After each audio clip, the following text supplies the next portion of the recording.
Welcome to Pathshala. Today we are going to discuss logarithm.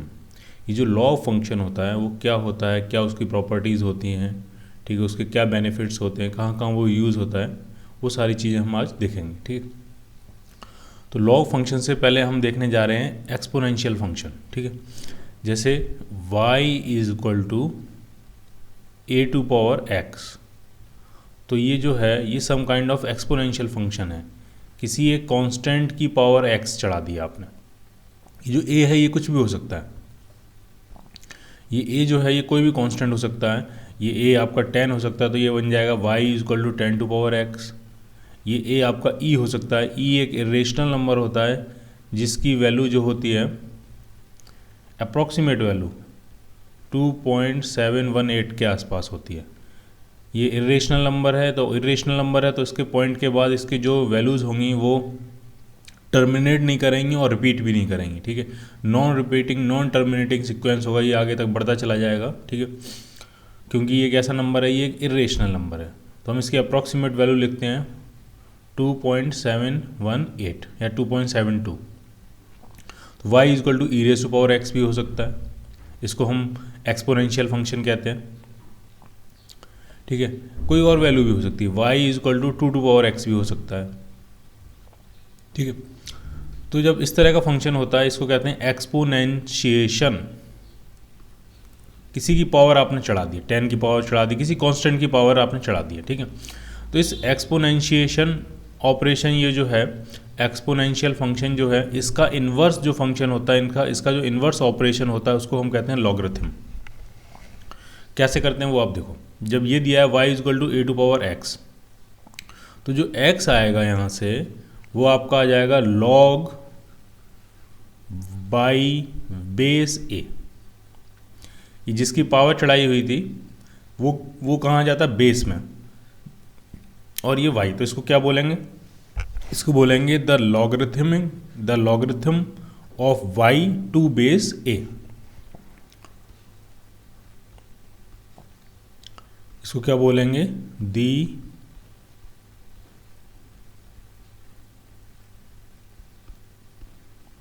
Logarithm of y to base a।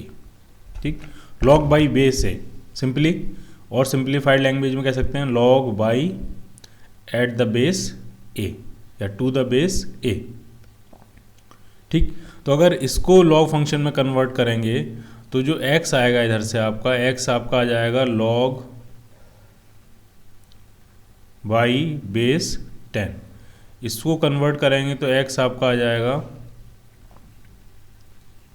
log y base e। इसको convert करेंगे तो x आपका आ जाएगा log y base 2।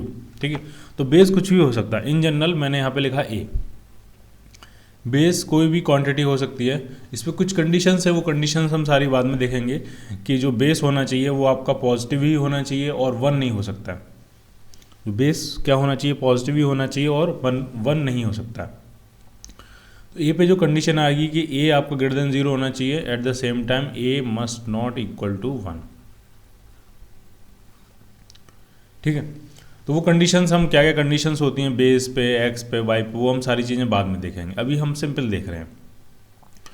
तो log जो है वो किसी भी बेस पे हो सकता है। इन जनरल आप लॉग वाई फाइंड कर सकते हो एट एनी बेस ए, और जो किसी न किसी वैल्यू एक्स के बराबर होगा। ए की वैल्यू कोई भी हो सकती है, 1, 2, 10, 11, 300, कुछ भी, लेकिन बस क्या कंडीशन ध्यान रखनी है कि ए जो भी होगा पॉजिटिव होगा और ए 1 नहीं हो सकता है। ठीक है, अब आप जरा ढंग से देखो इसको। हम जो बेसिकली लॉग जो पढ़ते हैं, ठीक है, हम जो मेजर जो लॉग पढ़ते हैं वो 3 टाइप के ही पढ़ते हैं, जो मैंने यहाँ पे एक्सप्लेन किए हुए हैं। या तो बेस आपका 10 होगा या फिर आपका बेस ई होगा या फिर आपका बेस 2 होगा।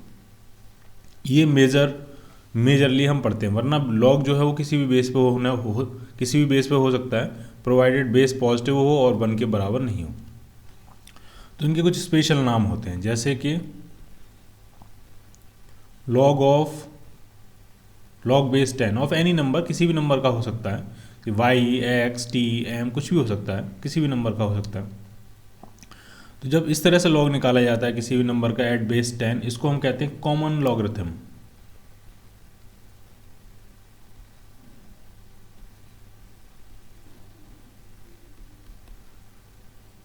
ठीक, इसको अगर लॉग हम बेस ई फाइंड करते हैं, log base E of any number x, तो इसको हम कहते हैं नेचुरल लॉगरिथम।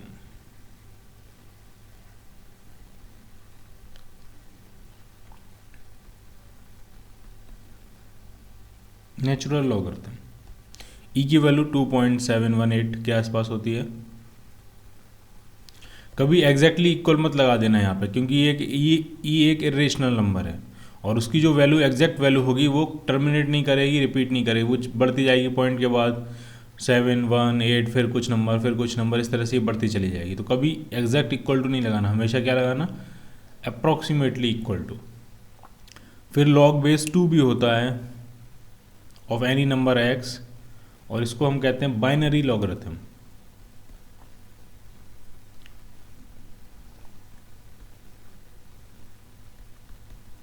ठीक, अब इनको थोड़ा और डिटेल में देखेंगे हम। इसकी शॉर्ट फॉर्म जो होती है वो एल जी होती है। लॉग बेस 10 एक्स जो है, इसकी शॉर्ट फॉर्म होती है L G x. L G x कहीं लिख जाए तो समझ लेना वो क्या है, लॉग बेस 10 है ऑफ एक्स। इसकी शॉर्ट फॉर्म होती है L N X. L N X का मतलब लॉग बेस ई। ठीक, और इसकी जो शॉर्ट फॉर्म होती है वो होती है एल बी एक्स, बाइनरी।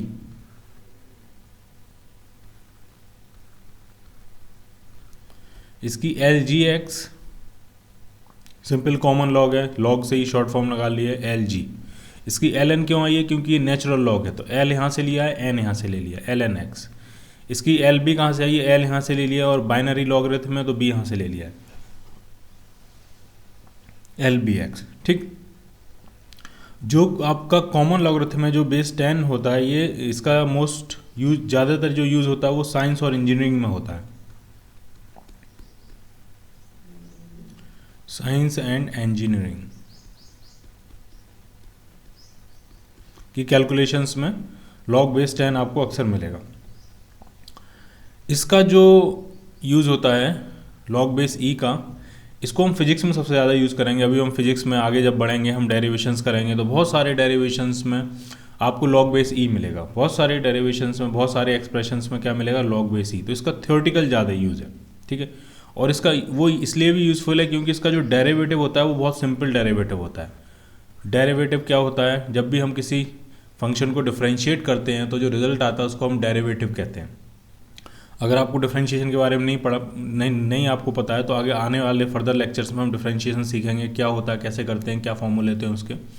तो लॉग एक्स को जब भी आप डिफरेंशिएट करोगे, log base E L N X को जब आप डिफरेंशिएट करोगे, तो इसका डिफरेंशिएशन बहुत ही सिंपल होता है। डिफरेंशिएशन इस तरह से करते हैं, D over D x of जिस भी फंक्शन का आपको करना है, मान लिया एल एन एक्स का आपको डिफरेंशिएशन करना है, तो इसका डिफरेंशिएशन बहुत ही सिंपल होता है, और वो क्या होता है, 1/x। तो इसका डेरिवेटिव बहुत ही ईजियर है, सिंपलर है, इसलिए इसको मैथ्स और फिजिक्स में थ्योरेटिकल कैलकुलेशंस में हम काफ़ी ज़्यादा यूज़ करते हैं। अब आया तीसरा आपका बाइनरी लॉगरिथम, लॉग बेस 2। अब जब ये लॉग बेस 2 है तो आपको ये समझ में आना चाहिए कि इसका सबसे ज़्यादा जो यूज़ होगा वो कंप्यूटर साइंस में होगा, क्योंकि पूरा कंप्यूटर साइंस जो है वो बाइनरी सिस्टम पे चलती है। पूरे जो कंप्यूटर्स होते हैं वो सारे, उनकी जो लैंग्वेज होती है, वो जो कोडिंग डिकोडिंग होती है, वो सारी किस में करते हैं, वो बाइनरी सिस्टम में करते हैं। इसका सबसे ज़्यादा यूज़ होता है कंप्यूटर साइंस में।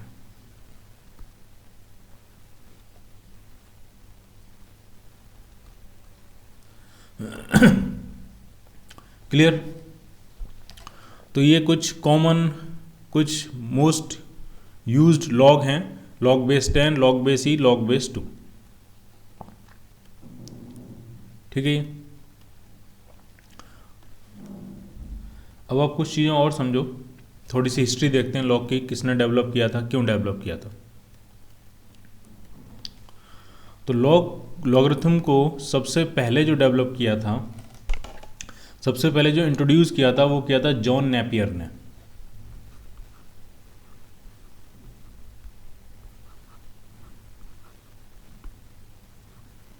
और early 17th century, early 17th century में, जब हम कहते हैं 17th सेंचुरी, तो आपको क्या लगता है ईयर कौन से होंगे? वो ईयर जो 17th सेंचुरी है वो 1601 से स्टार्ट होगी, यानी ये 1601 और अर्ली है तो 1625 के आसपास, 1630 तक, मतलब इस तरह से आप मान सकते हो। 1600 समथिंग में जॉन नेपियर ने यूज़ किया था, ठीक है। अभी चल रहा है 2015 या 2016, तो ये अर्ली 21st सेंचुरी है, ठीक है। ये 20th सेंचुरी नहीं है, ये 21st सेंचुरी है, early 21st century. John Napier ने इसको सबसे पहले इंट्रोड्यूस किया था अर्ली 17th सेंचुरी में, और उनका मेन जो मोटिव था वो ये था कि कैलकुलेशन को सिंपलर बनाया जाए, टू सिंप्लीफाई कैलकुलेशंस।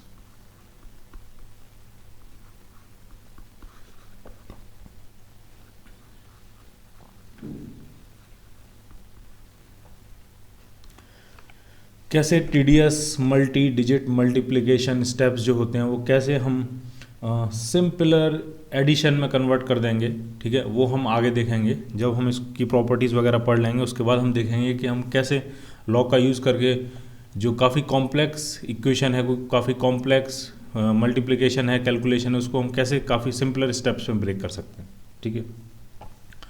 अब हम इसकी कुछ प्रॉपर्टीज़ देखेंगे। अब आप देखो ज़रा ढंग से। प्रॉपर्टीज़ देखने से पहले मैं कुछ चीज़ें आपको बता दूं, जैसे कि हम फिजिक्स में कहाँ कहाँ लॉग स्केल का यूज़ करते हैं। लॉग स्केल का काम एक और होता है, वो क्या करता है, लार्ज रेंजिंग कोई वैल्यूज़ हैं, कोई क्वांटिटीज़ हैं, उनको वो छोटी रेंज में कन्वर्ट कर देता है। ऐसे समझो, आप ढंग से समझना। मान लिया कोई वैल्यू है वो 10 से लेकर 10⁻10 तक वेरी कर रही है, बहुत ज़्यादा वेरिएशन है ये, 10 से लेकर 10⁻10 तक, ठीक है। 1 बिलियन जो होता है वो 10⁻9 होता है, और ये 10⁻10 है, बेसिकली ये 10 बिलियन है। यानी कोई एक फिजिकल क्वांटिटी है, कोई भी एक वेरिएबल है जो 10 यूनिट से लेकर 10 बिलियन तक वेरी कर रहा है। अब अगर आप उसका ग्राफ बनाओगे,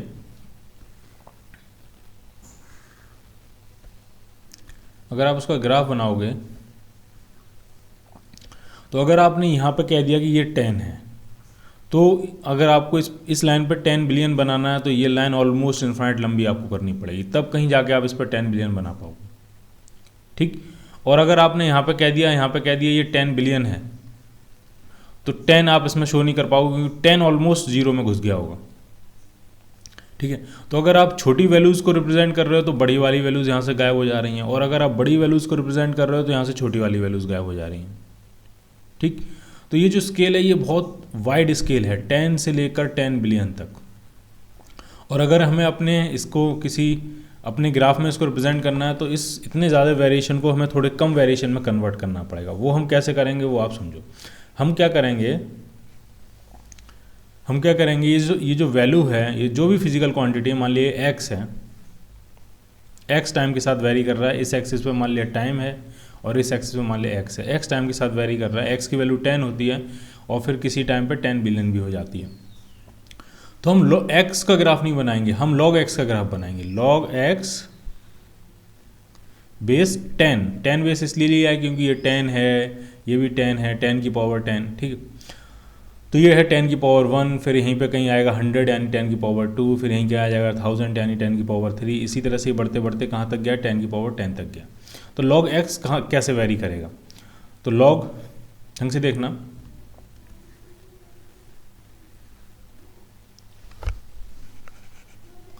अगर x आपका 10 की पावर 1 होगा, ढंग से देखो, x आपका क्या होगा 10 की पावर 1, तो log x बेस 10 कितना हो जाएगा, तो वो कितना हो जाएगा, वो हो जाएगा 1। याद करो आप सबसे पहली वाली डेफिनेशन, बिल्कुल स्टार्टिंग की डेफिनेशन। अगर y equal to 10 log x था तो log बाई बेस 10 किसके बराबर हो गया था, x के बराबर। log y और ये जो बन गया ये चला गया बेस में, तो वो क्या आ गया, x के बराबर आ गया। वही मैंने स्टेप यहाँ पे यूज़ किया। x इक्वल टू था 10 की पावर 1, तो मैंने निकाला log x, ये चला गया बेस में, एट बेस 10 इक्वल टू क्या आ गया, 1 आ गया। ठीक, अगर आपका x इक्वल टू है 10 का स्क्वायर यानी 100 है, तो log x बेस 10 कितना बन जाएगा, log x ये आ जाएगा बेस में और ये किसके बराबर होगा, 2 के बराबर। यानी log 10 का जब निकाला था वो 1 आ गया, 100 का निकाला था वो 2 आ गया, तो 10 का जो होगा log वो आएगा 1 और 100 का कितना आ जाएगा, 2 आ जाएगा। तो ये अब हम लिख रहे हैं log का ग्राफ, log x बेस 10।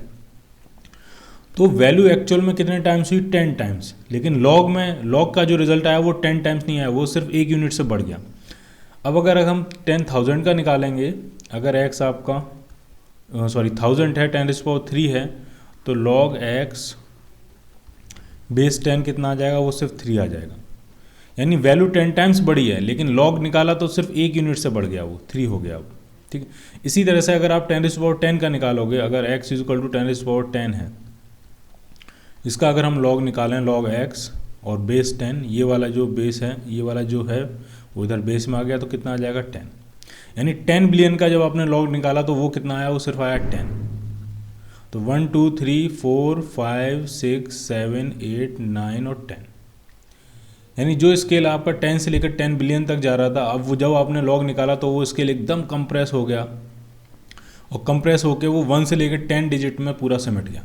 अब आप इसका ग्राफ बड़े आराम से ड्रॉ कर सकते हो यहाँ पर। ठीक है, तो पहला log का सबसे इम्पोर्टेंट काम क्या है कि अगर कोई वाइड रेंजिंग क्वांटिटीज़ हैं, बहुत ज़्यादा वेरी कर रही हैं, तो उनको ग्राफ में ऐसे रिप्रेजेंट कर पाना बहुत मुश्किल होता है, तो हम उसका log का ग्राफ बना कर रिप्रेजेंट करते हैं। तो log का काम क्या होता है, वाइड रेंजिंग क्वांटिटीज़ को टाइनी स्कोप्स में कन्वर्ट करना। उसका जो एक्सटेंट है वो एकदम से कंप्रेस कर देता है वो। ठीक, और ये जो कंप्रेशन है वो यूनिफॉर्म नहीं है। log का जो कंप्रेशन होता है वो नॉन यूनिफॉर्म होता है। जो क्वांटिटी बहुत ज़्यादा बड़ी है उसमें कंप्रेशन बहुत ज़्यादा होता है, जो क्वांटिटी छोटी है उसमें कंप्रेशन छोटा होता है। तो जो कंप्रेशन भी है वो भी यूनिफॉर्म नहीं है, वो भी कैसा है, नॉन यूनिफॉर्म है। क्लियर?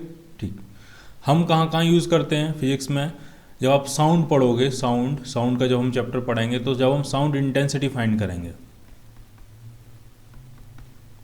तो साउंड इंटेंसिटी हम डेसीबेल्स में फाइंड करते हैं, डीबी इसकी यूनिट होती है, डेसीबेल्स में फाइंड करते हैं। और वो जो ग्राफ, वो जो साउंड इंटेंसिटी का एक्सप्रेशन होता है वो बेसिकली log का एक्सप्रेशन होता है। ठीक है, जब हम पढ़ेंगे तो वहाँ उसको देखेंगे। दूसरा, आप जब केमिस्ट्री में आप किसी भी सॉल्यूशन की एसिडिटी आपको मेज़र करनी होती है, तो आप उसकी pH वैल्यू निकालते हो, और pH जो स्केल होता है वो भी क्या होता है, वो भी आपका लॉगरिथम स्केल होता है।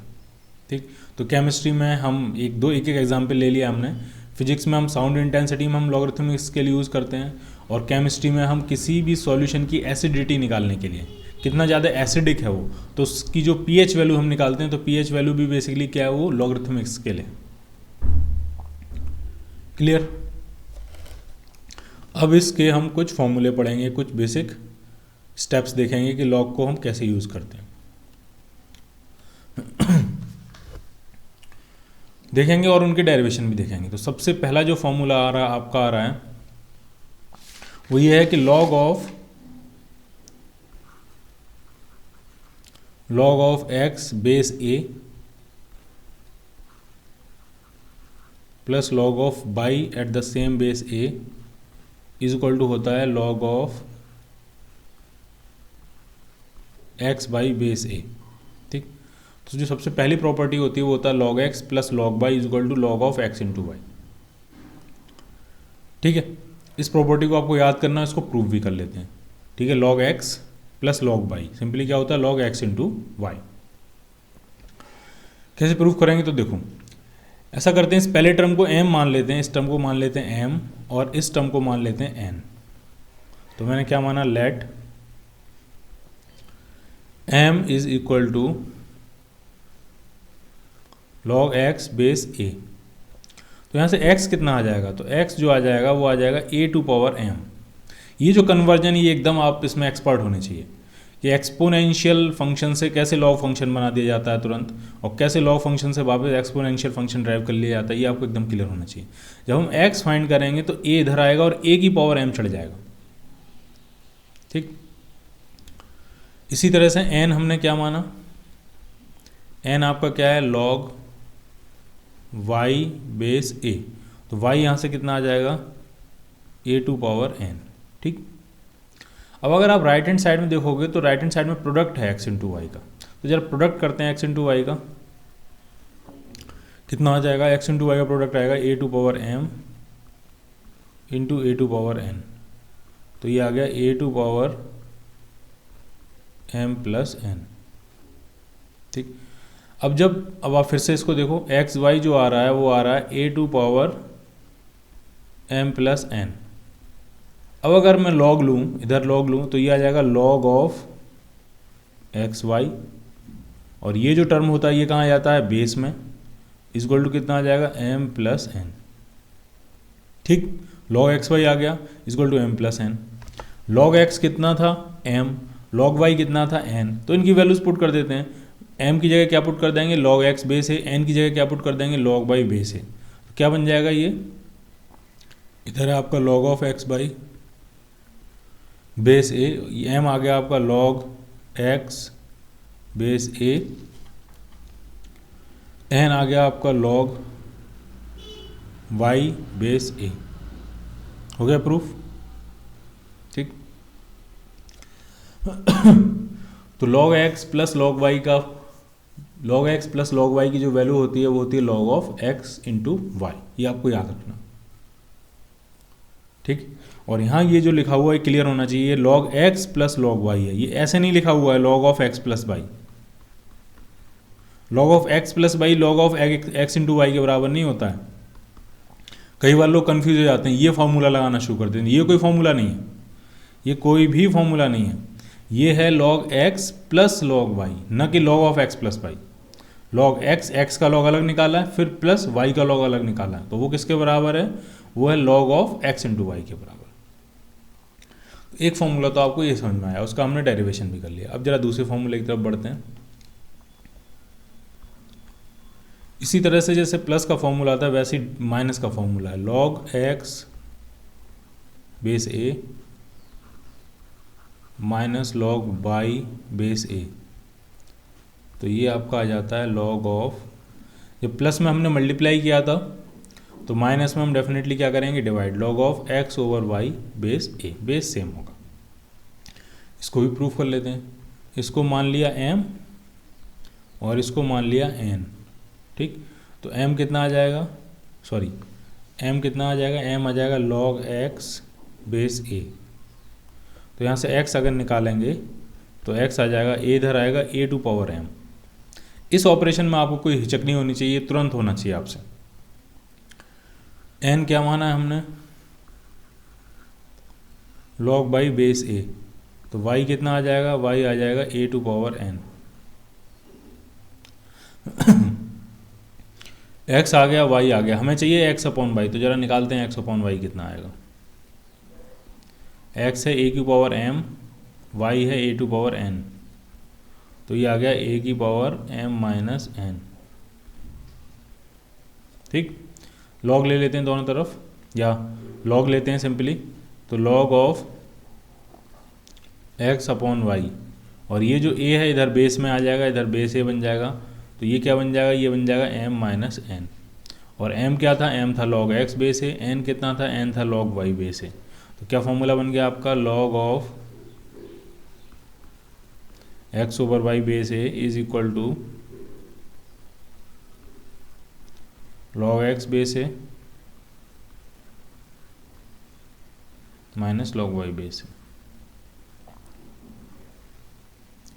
ठीक है। log x minus log y equal to log x over y, दो फॉर्मूले मिल गए आपको, ठीक। एक और फॉर्मूला देखते हैं, हमने साथ में हम डेरिवेशन भी करते जा रहे हैं ताकि आपको कंसेप्ट एकदम क्लियर होता जाए कैसे आया फॉर्मूला वो। तो पहला जो फॉर्मूला था उसको कहते हैं प्रोडक्ट रूल, दूसरा जो फॉर्मूला था उसको कहते हैं क्वोशिएंट रूल। अब जो आया, अब जो फॉर्मूला तीसरा उसको कहेंगे हम power rule.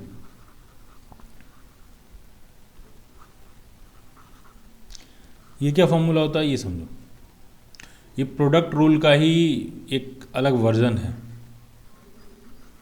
Log base A X to power M या एक्स टू पावर एन। तो जब इस तरह से होता है, लॉग जिसका लॉग निकाल रहा है उसकी कुछ पावर चढ़ी हुई है, तो ये जो पावर होती है आगे आ जाती है, तो ये बन जाएगा लॉग एक्स ओवर ए। ठीक, कैसे करेंगे इसको, तो ये बहुत सिंपल, इसको प्रोडक्ट रूल से यूज़ करते हैं, प्रोडक्ट रूल से प्रूफ करते हैं। तो log base A X to power N है, इसका मतलब X into X into X into X, कितनी बार एक्स को आप मल्टीप्लाई करोगे, एन टाइम्स। कितनी बार मल्टीप्लाई किया, एन टाइम्स। अब जरा इसमें प्रोडक्ट रूल लगाते हैं, तो लॉग एम इंटू एन जो होता है या लॉग एक्स इंटू वाई जो होता है वो होता है log X plus log Y के बराबर। ढंग से समझो, तो लॉग अगर x इंटू वाई है तो वो किसके बराबर होता है, वो होता है log x plus log y के बराबर। ठीक, तो अगर यहाँ पे y की जगह x ही होता, log x इंटू एक्स होता, तो ये हो जाता log x plus log x के बराबर। और ये सिर्फ दो के लिए नहीं चलेगा, ये कितने भी हो सकते हैं, log x इंटू एक्स होता तो ये बन जाता log x plus log x plus log x।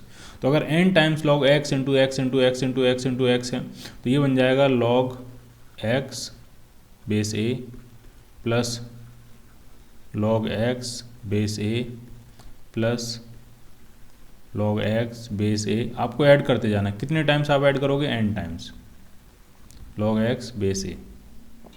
तो ये टोटल कितने टर्म्स होंगे, n टर्म्स होंगे। और ये सारे आइडेंटिकल हैं, तो इन सबको हम सिंपली ऐड कर देंगे, तो ये क्या बन जाएगा, n times log x base a। Proof हो गया आपका। इस तरफ क्या था, इस तरफ था log of x to power n base a। ठीक है, तो ये क्या होता है, ये पावर रूल होता है। तो अभी तक हमने प्रोडक्ट रूल देखा, क्वोशिएंट रूल देखा और पावर रूल देखा। ठीक है, इन्हीं तीन से आपको मैं एक एग्जांपल देके समझाता हूँ कि लॉग से कैसे कैलकुलेशन इजी हो जाती है। ढंग से समझना आप। मान लिया आपको एक क्वांटिटी y कैलकुलेट करनी थी और y की जो वैल्यू थी वो आपको एक काफ़ी रैंडम वैल्यू दी हुई थी, जैसे कि 250 की पावर 2/3 इंटू 372 की पावर 5/2 इंटू 720 की पावर 2/3 अपॉन 1.44 की पावर हाफ इंटू 32.6 की पावर -2/3। इस तरह से वैल्यू दी थी। अब कहा था इसको कैलकुलेट करना, तो ये बहुत ही कॉम्प्लेक्स है, आपको उनके रूट्स वगैरह निकालने पड़ेंगे, सारे टर्म्स के रूट्स वगैरह निकालने पड़ेंगे, उसके बाद फिर इनको मल्टीप्लाई और डिवाइड करना पड़ेगा। ठीक, अब देखते हैं ये लॉग से ये कैलकुलेशन कैसे आसान हो जाती है। हम क्या करने जा रहे हैं, हम दोनों तरफ लॉग लेने जा रहे हैं, किसी भी बेस पे 10 बेस पे ले लेते हैं। अब देखो लॉग में हमने 3 रूल पढ़े हैं, प्रोडक्ट रूल, क्वोशिएंट रूल और पावर रूल। पावर जो होती है वो आगे आ जाती है। प्रोडक्ट में जो m इंटू एन होता है वो log m plus log n के बराबर हो जाता है, और log m अपॉन n जो होता है वो log m minus log n के बराबर हो जाता है। तो ऊपर जो मल्टीप्लाई हो रहे हैं वो तो सारे log में प्लस होते चले जाएंगे, और जो नीचे डिवाइड हुए हैं वो दोनों क्या हो जाएंगे, माइनस हो जाएंगे। तो ये बन जाएगा, वैसे तो मैं इसको एक लाइन में लिख सकता हूँ, लेकिन आपके लिए मैं स्टेप बाय स्टेप कर रहा हूँ। तो मैं इसको कर रहा हूँ log ऑफ, इस पूरे को एक पूरा टर्म मान लेते हैं और इस पूरे को एक पूरा टर्म मान लेते हैं, और इन दोनों टर्म का क्या किया, डिवीजन किया है, log x अपॉन y। तो क्या बन जाएगा, log x minus log y। ये समझ में आया। ऊपर वाले को पूरे को मैं x मान लेता हूँ या x1 मान लेता हूँ, नीचे वाले को मैं x2 मान लेता हूँ। तो ये पूरा जब log लेंगे दोनों तरफ, तो इसका पूरा log लोगे तो ये बन जाएगा log x1 अपॉन x2। तो log x1 अपॉन x2 क्या होता है, log x1 minus log x2। तो ये बन जाएगा log 250 की पावर 2/3 इंटू 372 की पावर 5/2 इंटू 720 की power 2/3 log x1 minus log x2 1.44 की power half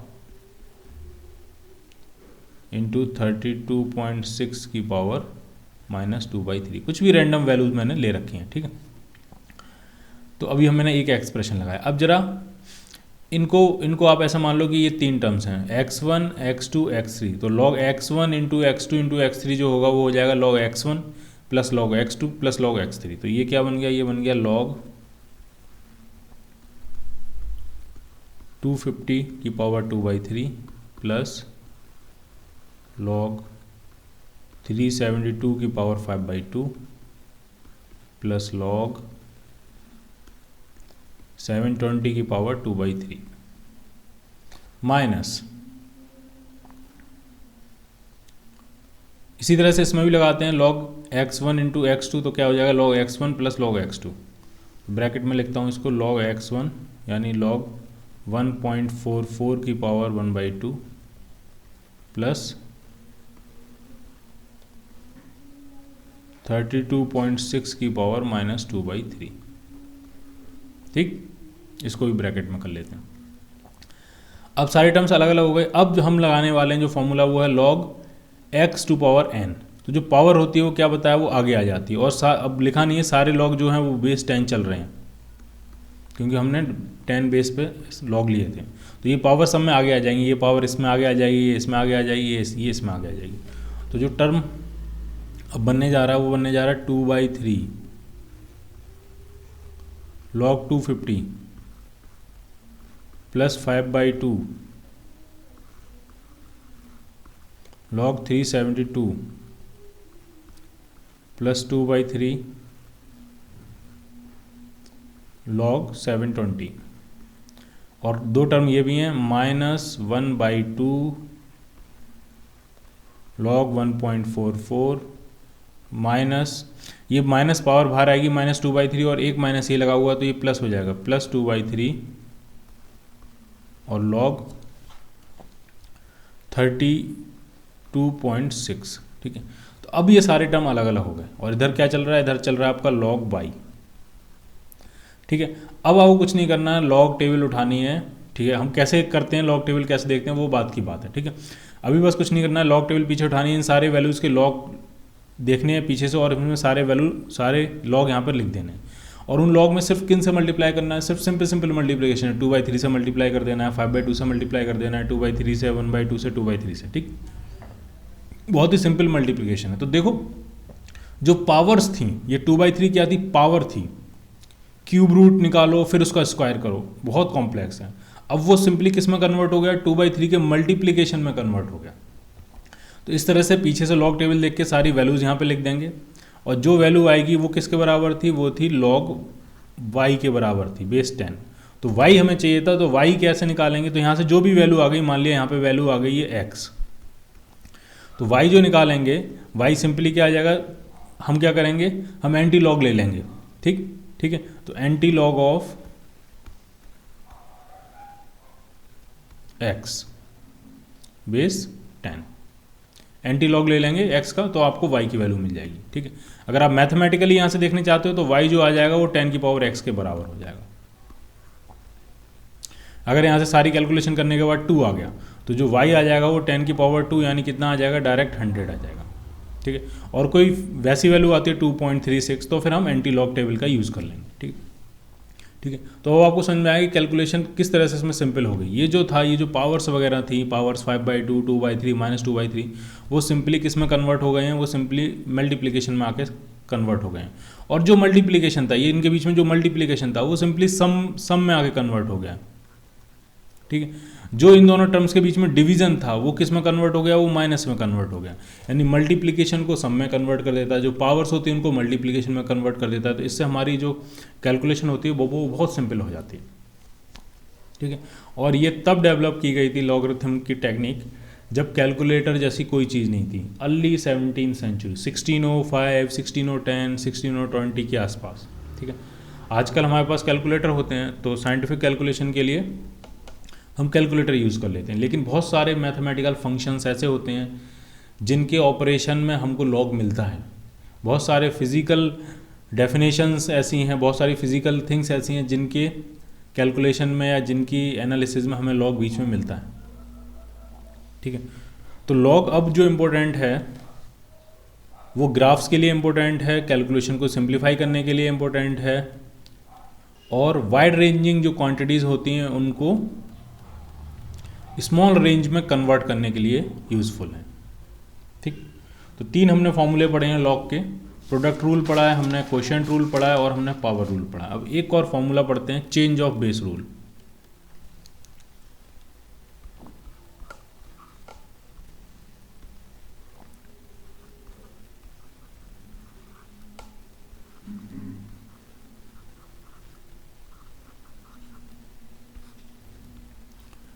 change of base rule, देखो 2 फॉर्मूले पढ़ेंगे। एक पहला सबसे सिंपल फॉर्मूला देखो, आपको दिया है log a बेस b, तो यही होता है 1 अपॉन, अगर 1 अपॉन के साथ ले जाएंगे तो ये 1 upon log b base a। log a base b जो होगा वो हो जाएगा 1 upon log a base b जो होगा वो 1 upon log b base a। ठीक है, 1 अपॉन लेके जाओगे तो जो जिसका log निकाल रहे हो वो बेस में चला जाएगा, जिसका जो बेस में है वो ऊपर आ जाएगा, उसका आप log निकालने लगोगे। ठीक है, इस तरह से एक फॉर्मूला तो ये है। एक और जनरल फॉर्मूला है, अगर लिखा है log a बेस b तो इसी को आप ले सकते हो log a upon log b, लेकिन फिर हमें एक कॉमन बेस लिखना पड़ेगा, तो कॉमन बेस कुछ भी लिख लेते हैं c। log a base c, log b base c। log a base b को हम log a upon log b लिख सकते हैं, बस दोनों का बेस हमें क्या करना पड़ेगा, कॉमन करना पड़ेगा। क्लियर? तो ये 2 फॉर्मूले हैं, ये आपको एकदम ध्यान रखने हैं।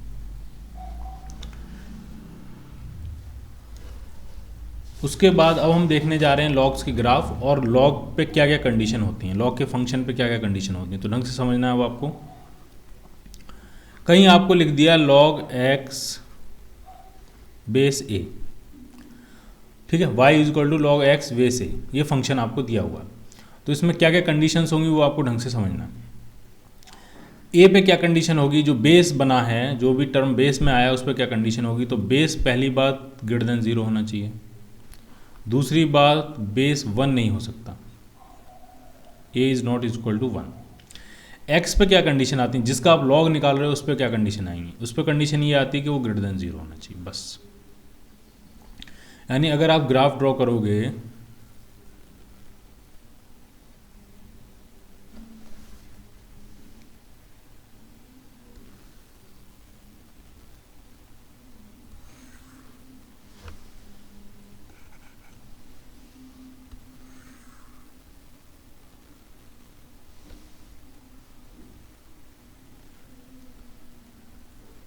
ये आपका x है और ये है log x बेस a। ठीक, तो ए पे पहले आप ढंग से देखना, मैं ग्राफ बनाने से पहले आपको क्लियर कर दूं, a जो है वो पॉजिटिव होना चाहिए, 1 नहीं होना चाहिए। तो अगर हम नंबर लाइन बनाएं तो a पॉजिटिव होना चाहिए, 0 से बड़ा होना चाहिए, और 1 नहीं हो सकता। ये जो 1 वैल्यू है ये अचीव नहीं कर सकता। ठीक, यानी 1 और 0 के बीच में होगा या 1 से बड़ा होगा। तो ए को हम 2 पार्ट्स में डिवाइड कर सकते हैं, ए लेस देन 1 यानी इस रीजन में आ जाएगा, और ए ग्रेटर देन 1 यानी इस रीजन में आ जाएगा। और दोनों के लिए लॉग के जो वेरिएशन होता है वो बहुत ही अलग होता है। ठीक, तो अभी हम जो वेरिएशन बनाने जा रहे हैं वो बनाने जा रहे हैं ए ग्रेटर देन 1 के लिए। ए अगर ग्रेटर देन 1 है, बेस जो है वो ग्रेटर देन 1 है, यानी हमने जो बेस 10 देखा था, बेस ई देखा था, बेस 2 देखा था, वो दोनों इसी कैटेगरी में लाई करेंगे, ए ग्रेटर देन 1। तो इसका ग्राफ कैसे बनता है वो आपको समझना है। देखो आप जरा इसको,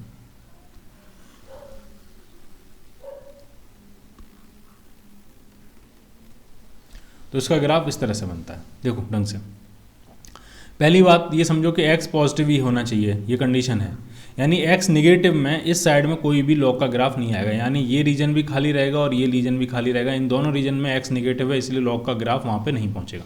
लॉग का ग्राफ सिर्फ कहाँ पहुँचेगा, जहाँ पे x क्या है, पॉजिटिव, इसलिए लॉग का ग्राफ सिर्फ फर्स्ट क्वाड्रेंट और ये फोर्थ क्वाड्रेंट में ही रहेगा। ठीक, इस तरह से लॉग वेरी करता है। ये जो वैल्यू होती है ये x, इसका x कोऑर्डिनेट होता है 1। ठीक, और log 1 कितना आ रहा है, 1 log 1 कितना आ रहा है, तो वो 0 आ रहा है। तो एक चीज़ और आपको पता लगी, log 1 किसी भी बेस पे हमेशा क्या होता है, 0 होना भी चाहिए। देखो जरा, अगर मैं 1 निकालूं तो क्या होगा, a टू पावर 0, कोई भी नंबर है उसकी पावर जब आप जीरो चढ़ाओगे तभी वन आएगा। अब मैं इसका लॉग ले लूँ तो क्या बन जाएगा, log one base a equal to कितना आ जाएगा, जीरो। ठीक है, तो बेस चाहे कुछ भी हो, ये ए जो है वो कुछ भी हो, चाहे आपका ए ग्रेटर देन वन हो या लेस देन वन हो, किसी की भी पावर अगर आप जीरो चढ़ाओगे तो वो कितना आ जाएगा, वन। इसका मतलब लॉग वन बेस ए हमेशा क्या रहेगा, जीरो। ए आपका कुछ भी हो, चाहे आपका ए इस रीजन में लाई कर रहा हो या आपका ए इस रीजन में लाई कर रहा हो, चाहे आपका ए लेस देन वन हो चाहे आपका ए ग्रेटर देन वन हो। ये बात समझ में आई आपको? ठीक है। वन से बड़ी वैल्यू के लिए लॉग पॉजिटिव है और वन से छोटी वैल्यू के लिए लॉग नेगेटिव है। ठीक, किन वैल्यूज़ के लिए लॉग नेगेटिव है, अगर x जो है वो आपका एक तो ज़ीरो से बड़ा होना चाहिए, तो ज़ीरो से लेकर अगर वन तक लाई कर रहा है तो log x बेस a जो है वो नेगेटिव वैल्यू देगा। x इक्वल टू वन पे log x बेस a कितना हो गया है, ज़ीरो हो गया है। और x ग्रेटर देन वन के लिए, x वन से बड़ी कोई भी वैल्यू लोगे तो log x जो आ रहा है वो क्या आ रहा है, पॉजिटिव आ रहा है। वन से बड़ी कोई भी वैल्यू लोगे log x क्या आएगा, पॉजिटिव आएगा। तो वन से बड़ी किसी वैल्यू के लिए log x बेस a जो आएगा वो क्या आएगा, पॉजिटिव आएगा। और ये जो सब कुछ मैं बता रहा हूँ ये किसके लिए बता रहा हूँ आपको, a ग्रेटर देन वन के लिए। बेस आपका क्या होना चाहिए, ग्रेटर देन वन। चाहे नेचुरल लॉग हो, चाहे कॉमन लॉग हो, चाहे बाइनरी लॉग हो, तीनों केसेस में बेस जो होता है वो ग्रेटर देन वन होता है। उसी तरह के केसेस के लिए जो ग्राफ आपको, ठीक है। तो ये आपको समझ में आया लॉग का ग्राफ। लॉग फ्रैक्शन का निकाल रहे हो अगर आप, बेस अगर ग्रेटर देन वन है, provided base greater than one है, तो लॉग फ्रैक्शन का निकाल रहे हो तो फ्रैक्शन का लॉग क्या आता है, नेगेटिव आता है, नेगेटिव साइड में। इस फ्रैक्शन का निकालोगे तो इस फ्रैक्शन का भी लॉग क्या है, नेगेटिव साइड में। तो इंपॉर्टेंट बात अब आप समझो यहाँ पे कि नेगेटिव वैल्यूज़ का लॉग नहीं हो सकता लेकिन लॉग की वैल्यूज़ नेगेटिव हो सकती हैं। ठीक है, नेगेटिव वैल्यूज़ का लॉग नहीं हो सकता। लॉग एक्स में एक्स जो है वहाँ पे आप -3 नहीं पुट कर सकते। लॉग ऑफ -3 एकदम एब्सर्ड है। क्यों एब्सर्ड है अभी आपको समझ में आएगा। देखो जरा, अगर मैं कहूँ लॉग ऑफ -3 बेस ए, इसकी वैल्यू हमें पता नहीं है, तो मैंने कह दिया इसकी वैल्यू कुछ है एक्स, कुछ सॉरी हाँ इसकी वैल्यू कुछ मान लेते हैं वाई है मान लिया। ठीक, तो -3 कितना आ जाएगा, तो -3 आ जाएगा ए टू पावर वाई। अब मुझे बताओ किसी भी पॉजिटिव क्वांटिटी की कुछ भी पावर चढ़ाओगे आप, चाहे पॉजिटिव चढ़ाओ या नेगेटिव चढ़ाओ, क्या कभी नेगेटिव आ सकता है, कभी नेगेटिव नहीं आ सकता। इसलिए नेगेटिव का लॉग डिफाइंड ही नहीं है, वो डेफिनेशन में ही नहीं आएगा। किसी भी पॉजिटिव क्वांटिटी, कोई भी पॉजिटिव क्वांटिटी है उसकी पावर आप कुछ भी चढ़ाओ, इंटीजर, फ्रैक्शन, पॉजिटिव, नेगेटिव, कोई भी रियल पावर चढ़ाओ आप, इसका आंसर हमेशा आपको क्या मिलेगा, पॉजिटिव मिलेगा। ठीक, तो वापस चलते हैं। मैं फिर से रिपीट कर रहा हूँ, मैं ये कह रहा हूँ कि log x, ये जो x है, इस x की जगह आप नेगेटिव नहीं पुट कर सकते, यानी नेगेटिव वैल्यूज़ का log नहीं होता है। ठीक, लेकिन log से वैल्यूज़ जो आने वाली हैं, log की जो वैल्यूज़ आने वाली हैं वो नेगेटिव जरूर हो सकती हैं। और वो कब होती हैं, जब x आपका क्या हो, फ्रैक्शन हो। x क्या हो, आपका फ्रैक्शन हो। x 1/2 हो, 1/3 हो, 5/6 हो, कोई भी फ्रैक्शन हो, 1 से छोटा होना चाहिए तो उसकी वैल्यूज़ क्या आएंगी, नेगेटिव आएंगी। तो ये ग्राफ है आपका a ग्रेटर देन 1 का। ठीक, हमारे लिए a greater than 1 he sufficient है, लेकिन जो लोग मैथमेटिक्स के हैं उनके लिए a लेस देन 1 का भी ग्राफ उनको आना चाहिए। तो PMT वाले इसको स्किप कर सकते हैं, लेकिन IIT वालों को इसको देखना है बहुत ढंग से।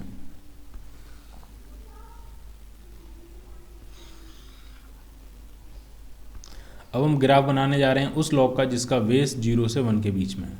0 से बड़ा होना ही है, 0 से 1 के बीच में उस लॉग का ग्राफ बनाने जा रहे हैं। log x base a is lying between 0 to 1 और इस एक्सिस पे क्या है आपका x। तो आप देखो उसका ग्राफ कैसे बनता है।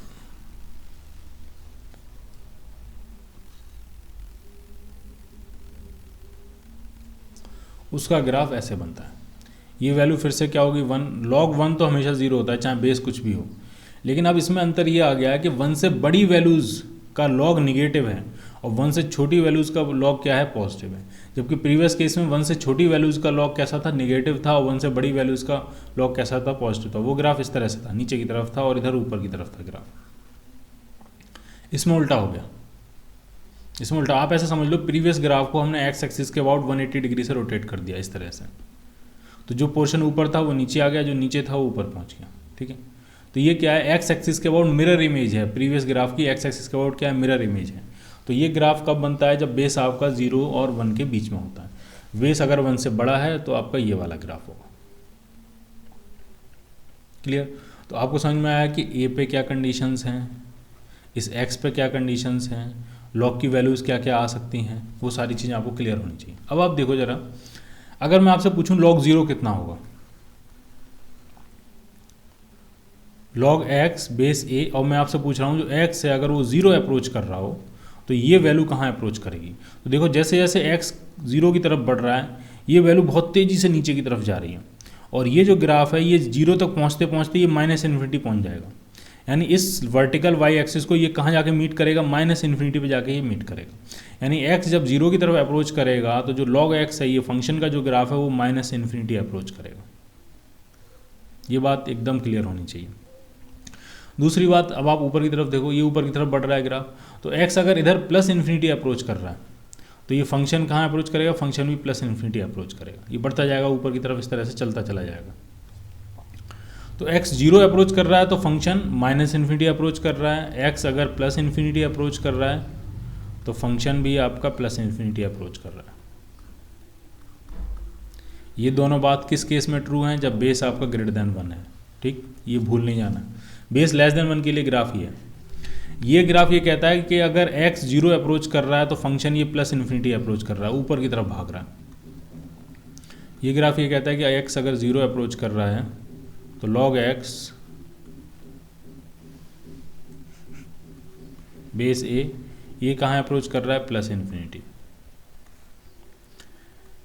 x अगर, अब इस केस में x जब इन्फिनिटी अप्रोच करेगा +इन्फिनिटी इस तरफ, तो log x कहाँ अप्रोच कर रहा है, log ये नीचे की तरफ जाएगा तो ये -इन्फिनिटी अप्रोच कर रहा है।